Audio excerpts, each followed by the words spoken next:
Ça commence. Bonjour à tous, on va commencer.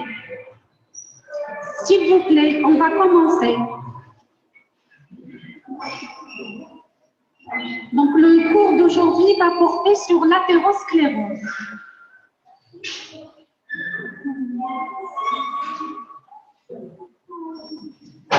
Donc, les objectifs de notre cours sont d'abord l'objectif général, c'est de décrire les aspects morphologiques de l'athérosclérose.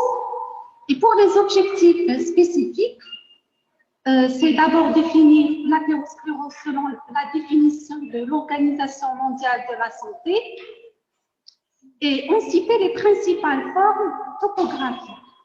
Le deuxième objectif, c'est de reconnaître la structure générale du plaque d'athérome et ses complications évolutives. Le troisième et dernier objectif, c'est de décrire l'aspect macroscopique et microscopique de la pustule, de la strie lipidique et de la plaque d'athérome. Donc, voici le plan du cours. On va faire une introduction avec définition. On va voir l'histologie du paroi artériel normal. On va parler brièvement de l'épidémiologie et des différents facteurs de risque de l'athérosclérose. On va voir la topographie des lésions, l'étude anatomopathologique et on va voir les classifications macroscopiques et microscopiques de l'athérosclérose, les formes anatomo-cliniques et la conclusion. Donc, l'athérosclérose est d'abord, athérosclérose, c'est un mot composé d'origine grecque. C'est athéron plus sclérose. Athéron, ça veut dire bouillie. Et en fait, c'est la partie lipidique de cette maladie. Et la sclérose provient aussi du mot grec scléros, qui signifie dur. Donc, en fait, sclérose, c'est la traduction macroscopique de la fibrose. C'est une maladie qui est très fréquente, qui a des répercussions cliniques très variables. Elle peut être à l'origine d'un infarctus du myocarde, un accident vasculaire cérébral, les AVC, les embolies, les thromboses, plusieurs maladies qui sont en rapport avec l'athérosclérose. En fait, elle représente un véritable problème de santé publique, de par sa fréquence et aussi par ses complications. Donc, c'est quoi la définition de l'athérosclérose?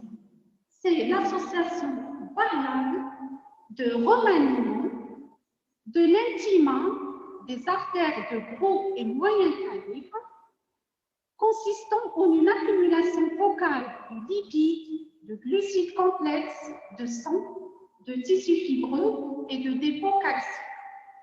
Tous ces remaniements s'accompagnent d'une modification de la média. Donc, c'est une classification de l'Organisation mondiale de la santé. Quels sont les inconvénients de cette définition? Cette définition ne reconnaît qu'un seul type de lésion, c'est la plaque fibrolipidique non compliquée. On va voir tout à l'heure qu'il y a plusieurs stades de cette maladie, mais cette définition reconnaît un seul stade, c'est le stade de la plaque d'athérome. Aussi, il n'y a aucune notion de lésion précurseur qui précède l'apparition de l'athérosclérose, sa progression et même ses lésions compliquées. Son avantage, c'est qu'elle soit purement descriptive et morphologique, donc elle est toujours d'actualité. Cette définition est très ancienne de l'Organisation mondiale de la santé, mais elle est toujours d'actualité parce qu'elle décrit la morphologie de l'athérosclérose. Elle prend aussi les grandes caractéristiques des lésions de l'athérosclérose. C'est quoi les grandes caractéristiques? C'est d'abord son siège dans l'intima et aussi les territoires de prédilection. C'est les artères de gros calibre et de moyen calibre.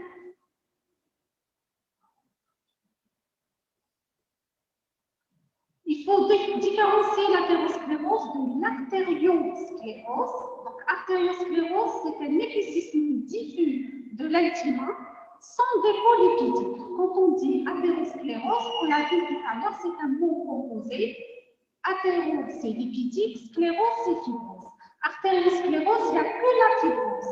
Il n'y a pas la composante lipidique. La médiacalcose est une surcharge calcique au niveau de la média, par insuffisance rénale et par hypercalcémie. On a vu tout à l'heure que l'athérosclérose va intéresser quelle couche au niveau de l'artère? L'intima. Donc, médiacalcose, c'est la média. Et enfin, la hyalinose, donc, qui correspond à un épaississement de l'intima, caractérisé en microscopie optique par un aspect homogène vitreux et éosinophile de la paroi. Donc là aussi, il n'y a pas une composante lipidique dans la hyalinose.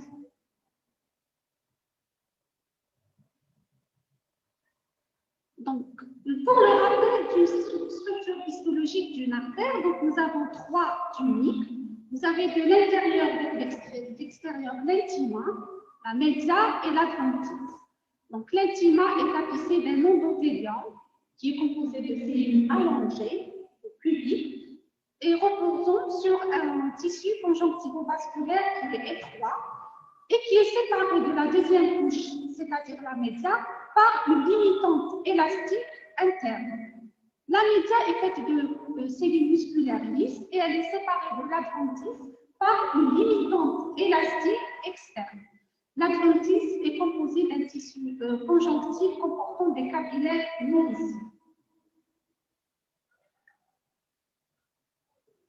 Pour l'étude épidémiologique, on a vu déjà dans l'introduction que c'est une maladie qui est fréquente.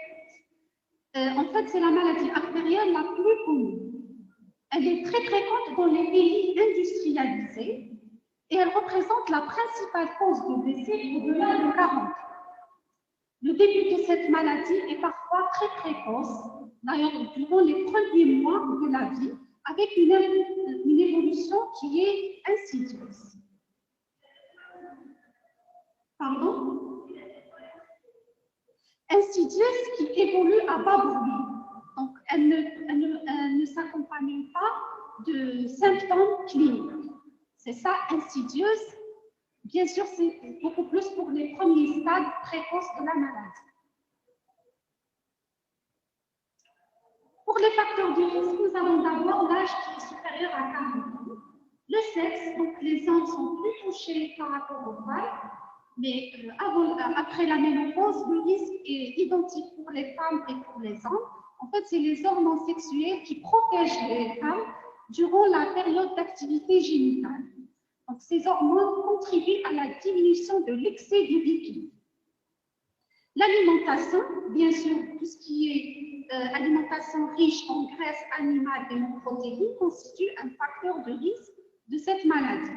Le mode de vie, surmenage et stress, le tabagisme et la sédentarité aussi, et les facteurs métaboliques et maladies associées, donc tout ce qui est diabète, hypertension artérielle, obésité sont des facteurs de risque de l'athérosclérose. Et enfin, les facteurs génétiques. Donc, il faut savoir que le risque d'un infarctus du myocarde est multiplié par 5 si les parents de ce patient souffrent d'une athérosclérose coronarienne.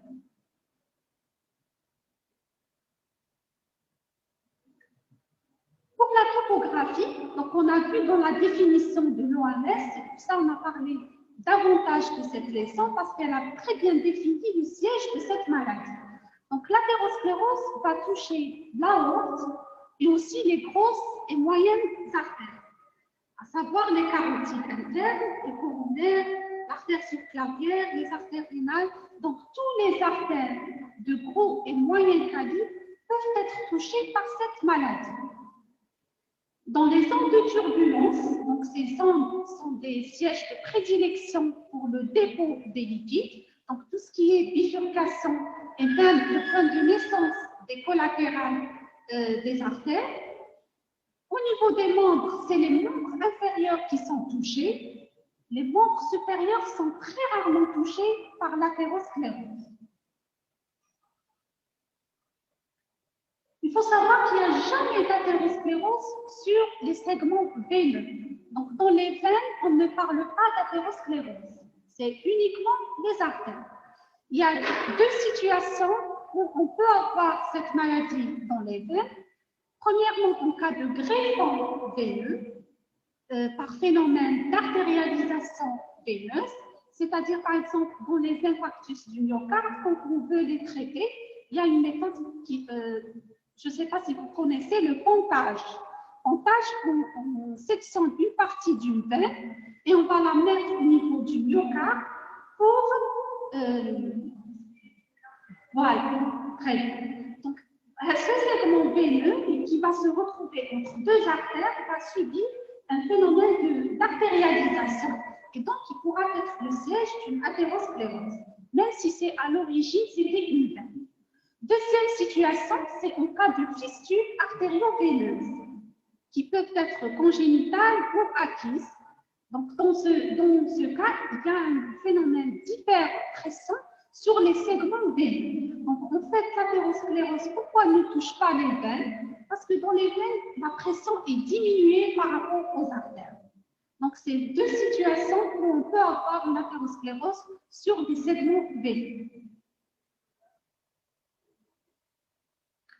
L'étude anatomopathologique, donc dans l'athérosclérose, nous avons trois stades. Le premier, c'est les stades des lésions initiales, c'est-à-dire précoces de la maladie.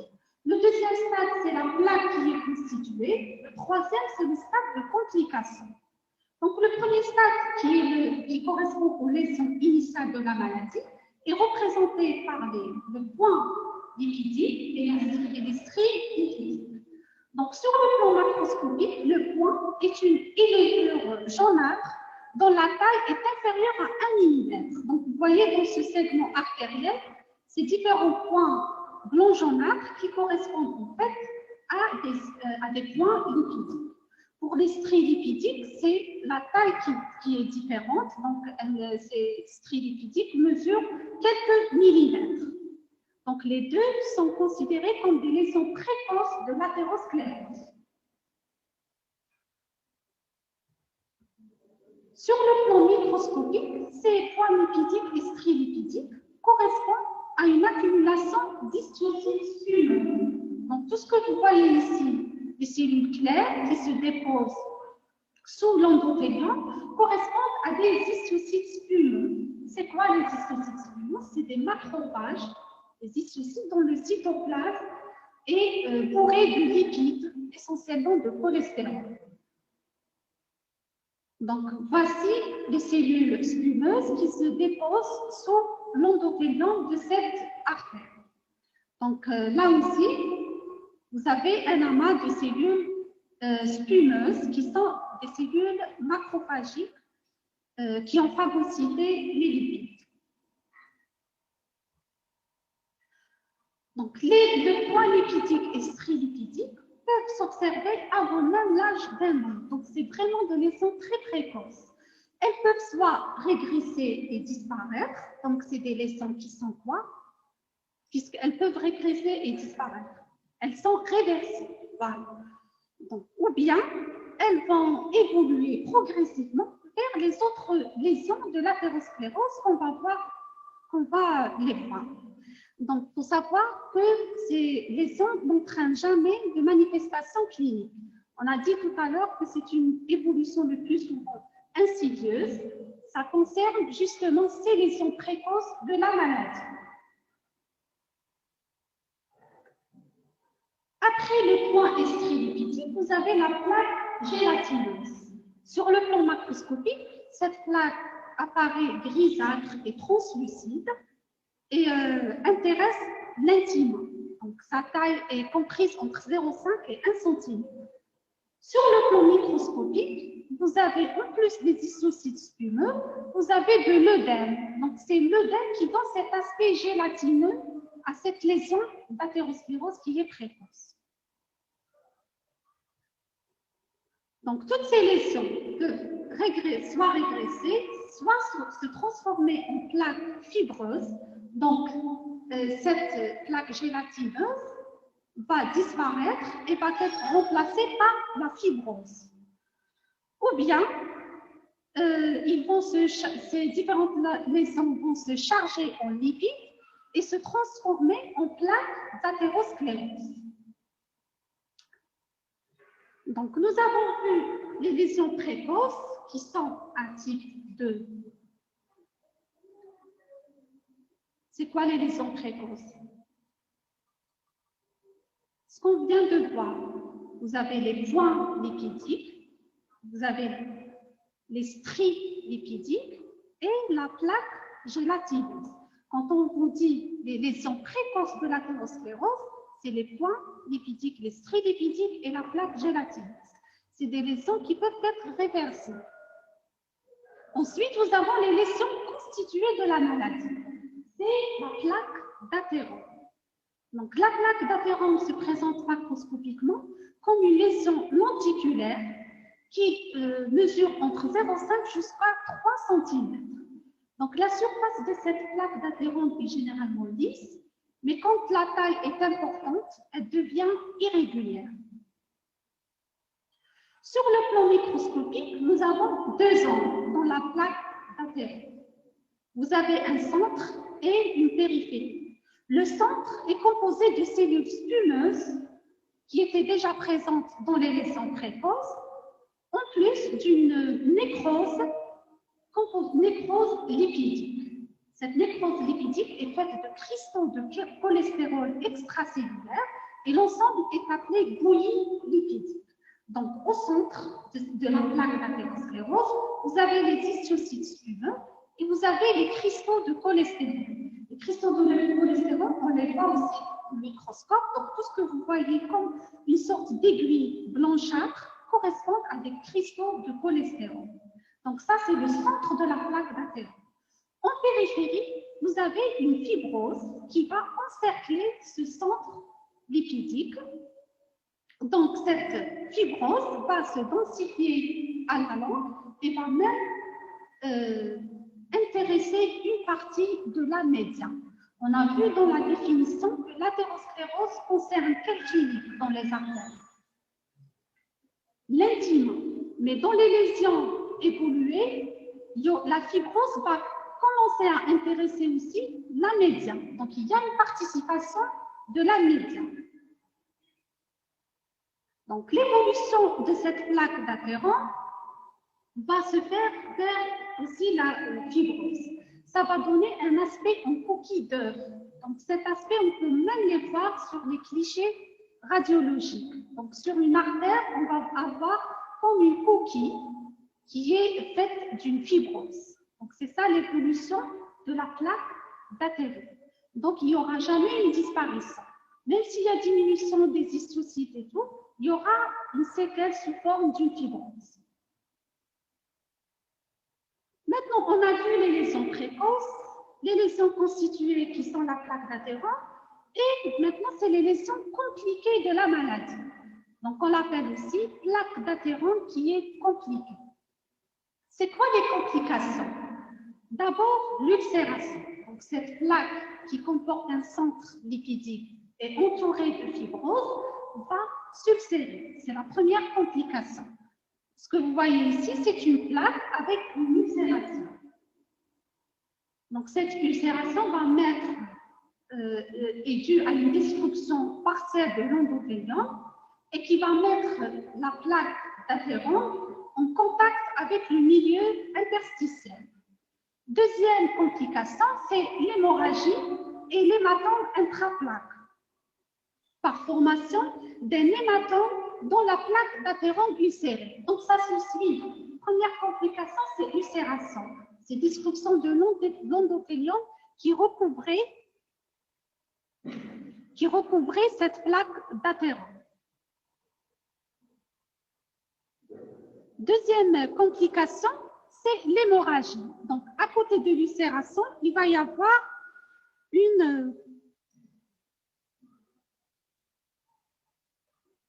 vous allez avoir de l'hémorragie au sein de cette plaque. Troisième complication, c'est la thrombose. Vous arrivez à m'entendre? Donc, vous avez la thrombose sur la plaque. Donc, vous allez voir dans votre votre prochain cours sur les troubles vasculaires, vous allez voir ces différentes lésions, thrombose et embolie et tout. Thrombose, c'est la coagulation de cette hémorragie. Donc, vous avez ulcération, hémorragie et hématome. Ensuite, ce sang va se coaguler. C'est ce qui va donner naissance à une thrombose. Il y a deux types, dans l'athérosclérose, il y a deux types de thrombose. Vous avez la thrombose murale et la thrombose oblitérante. Donc là, vous avez une thrombose qui est murale. Ça concerne les artères de gros calibre, comme par exemple l'aorte. Donc ce thrombus ne va pas obstruer totalement la paroi de ce gros vaisseau. Contrairement à la thrombose oblitérante, ce que vous voyez ici, c'est un thrombus qui a oblitéré complètement la paroi artérielle. Donc, ça concerne généralement les artères de moyen calibre. Ensuite, vous avez les embolies. Les embolies sont de deux types. Bon, soit de type athéromateux, soit de type fibrino-cruorique. Embolie, c'est quoi? C'est la migration d'un corps au niveau de la circulation. Donc, dans l'athérosclérose, on a dit il y a deux types, athéromateux et fibrino-cruorique. Athéromateux, il est dû à la migration du centre de la plaque d'athérome. Donc, dans ce cas, cet embole, il est constitué de quoi? De lipides. C'est pour ça qu'on l'appelle embole de type athéromateux. C'est le centre de la plaque d'athérome qui va migrer dans la circulation. Le deuxième type, c'est les embolies fibrino-cruoriques. Dans ce cas, c'est le thrombus, c'est le sang qui est coagulé, qui va se détacher et va migrer dans la circulation. Donc, dans l'athérosclérose, vous avez deux types. Embole de type athéromateux ou fibrino-cruorique. C'est bon? Donc, quand il y a embolie, c'est-à-dire migration de ces corps dans la circulation, il y aura des conséquences ischémiques sur les tissus et organes qui sont situés en aval. Bon, quand il y a embolie par détachement de ces différents types de thrombus, donc il va migrer dans la circulation. Ensuite, il va atteindre un vaisseau dont la taille ne lui permet pas le passage. Donc, cet embole va s'arrêter. Et quand il va s'arrêter, il y aura des lésions d'ischémie dans le tissu ou l'organe qui est irrigué par cette artère. C'est bon? Donc, c'est pour ça que l'athérosclérose est responsable des infarctus du myocarde, elle est responsable des AVC hémorragiques, notamment par ses complications. Si vous avez un embole qui soit fibrino-cruorique ou athéromateux qui va migrer dans la circulation et va atteindre par exemple le cerveau, il va obstruer une artère cérébrale, donc il y aura une ischémie dans le parenchyme qui est irrigué par cette artère, et c'est ça les accidents vasculaires cérébraux. L'anévrisme, donc c'est une autre complication aussi de l'athérosclérose. Donc l'anévrisme est défini par une poche, donc ce que vous voyez là, c'est une poche, qui est formée aux dépens de la paroi d'une artère, et dont la cavité va être remplie de sang. Donc, en fait, pourquoi il y a apparition de cet anévrisme? Parce qu'il y a une fragilisation de la paroi de l'artère. Donc, elle va devenir très amincie, elle va se dilater et elle va former une poche. Donc, les complications là aussi des anévrismes sont la rupture. Donc, cette poche qui est très fragile peut être rompue et elle sera responsable d'hémorragie.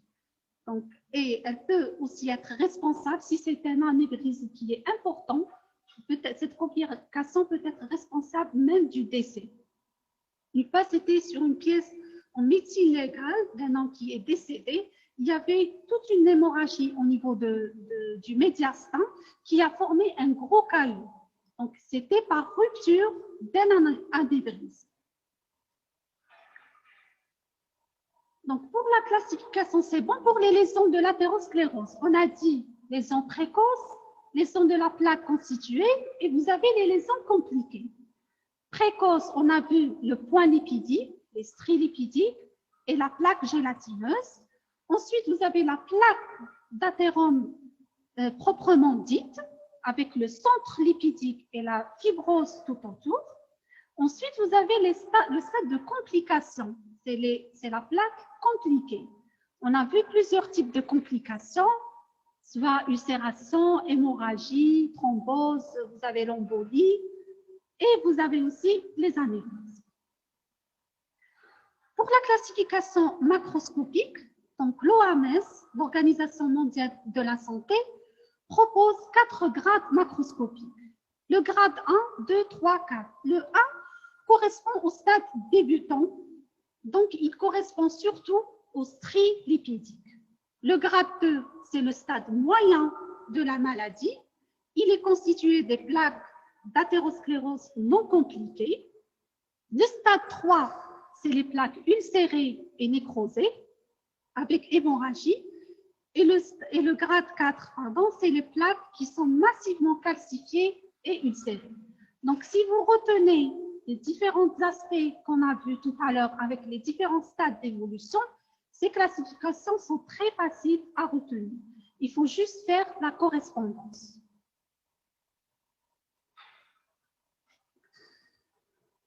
Pour la classification microscopique ou histologique, donc c'est une classification qui a été proposée par l'Association américaine de santé en 1995, qui distingue là aussi 3 types de lésions. Vous avez les lésions précoces, les lésions intermédiaires et les lésions avancées.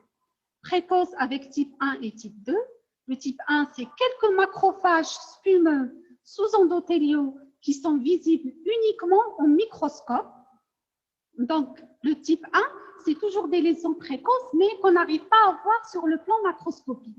C'est au microscope qu'on va voir ces histiocytes spumeux sous l'endothélium vasculaire. Le type 2, c'est des stries lipidiques, c'est-à-dire qu'on arrive quand même à les voir comme on l'a vu tout à l'heure dans les lésions macroscopiques. Pour les lésions intermédiaires, vous avez le type 3. Il correspond, ce type, à l'accumulation de lipides extracellulaires en faible quantité. Et pour le type 4, 5, 6, qui correspondent aux lésions avancées, c'est ces différentes évolutions qu'on a vues tout à l'heure. Donc, pour les formes anatomocliniques, vous avez l'athérosclérose aortique ou centrale. Donc, les lésions vont intéresser l'aorte. Donc, au niveau de l'aorte, généralement sous-diaphragmatique ou aorte abdominale.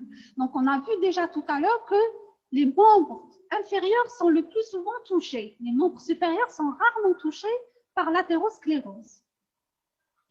Donc, quand il y a atteinte de cette aorte abdominale ou sous-diaphragmatique, il y aura une insuffisance circulatoire au niveau des membres inférieurs.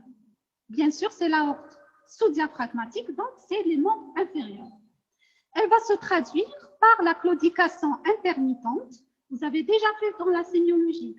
Donc, claudication intermittente, c'est des patients qui, lors de la marche, une certaine distance, ils vont ressentir des douleurs au niveau des membres inférieurs. Pourquoi? Parce que il y a une diminution du calibre de ces artères, donc il y a diminution de l'apport du sang artériel.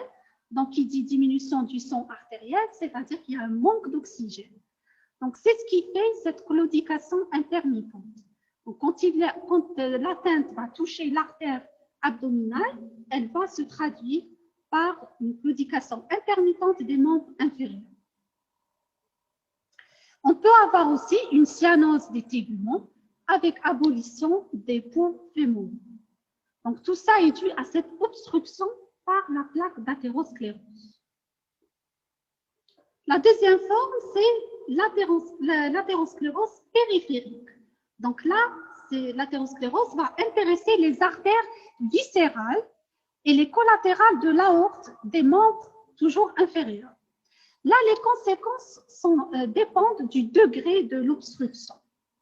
Donc, si vous avez, par exemple, les artères coronaires qui vascularisent le cœur, donc quand il y a obstruction de ces artères coronaires, ça va se manifester soit par une crise d'angor ou carrément un infarctus du myocarde, toujours par diminution de l'apport du sang artériel. Si vous prenez les artères carotides et le polygone de Willis, là, on va avoir un accident vasculaire cérébral. C'est l'angine de poitrine. Voilà, c'est l'angine de poitrine. Lors toujours d'un effort. C'est lors de l'effort que les manifestations cliniques de l'athérosclérose apparaissent.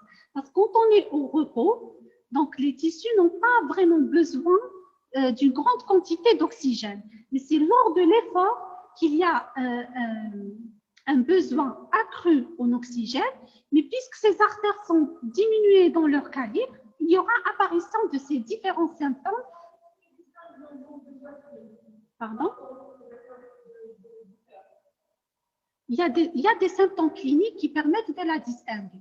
Crise d'angor, elle a une symptomatologie particulière. Donc, c'est des malades qui viennent, qui ont... Voilà, lors d'un effort. C'est lors d'un effort. Quel que soit le type d'effort. En conclusion, voilà. Donc, l'athérosclérose est une maladie, on a vu des grosses et moyennes artères, qui est extrêmement fréquente. Donc, en fait, la gravité de l'athérosclérose réside dans ses complications. Donc, les conséquences qu'elle va entraîner. Donc, elle constitue, on a vu, un problème de santé publique. Ces lésions évoluent progressivement. Nous avons vu que les lésions précoces peuvent être réversibles, contrairement aux lésions d'athérosclérose de la plaque d'athérome constituée et même des complications. Donc, ces complications, on a vu, elles peuvent être très graves, et même retentir sur l'état général des patients, peuvent même entraîner le décès. Et on a vu que les facteurs de risque sont multiples, donc il faudra jouer sur ces différents facteurs de risque pour lutter contre l'athérosclérose. Est-ce que vous avez des questions? Donc, il faudra bien retenir les différentes phases de l'évolution de l'athérosclérose. Quel type de lésions qui peuvent être réversibles? Il faut savoir aussi les complications de l'athérosclérose. Si vous arrivez à retenir ces différents aspects évolutifs, la classification macroscopique, ça sera facile, même histologique, ça sera facile. C'est bon?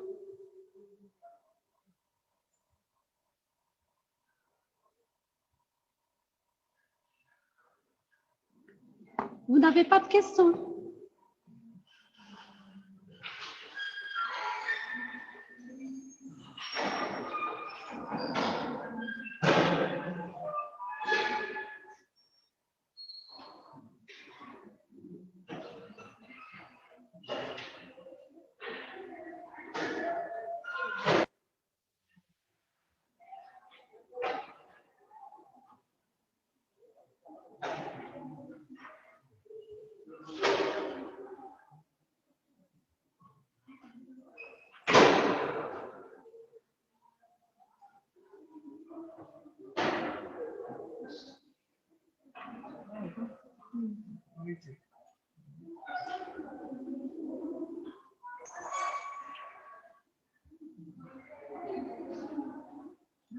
Vous êtes le délégué.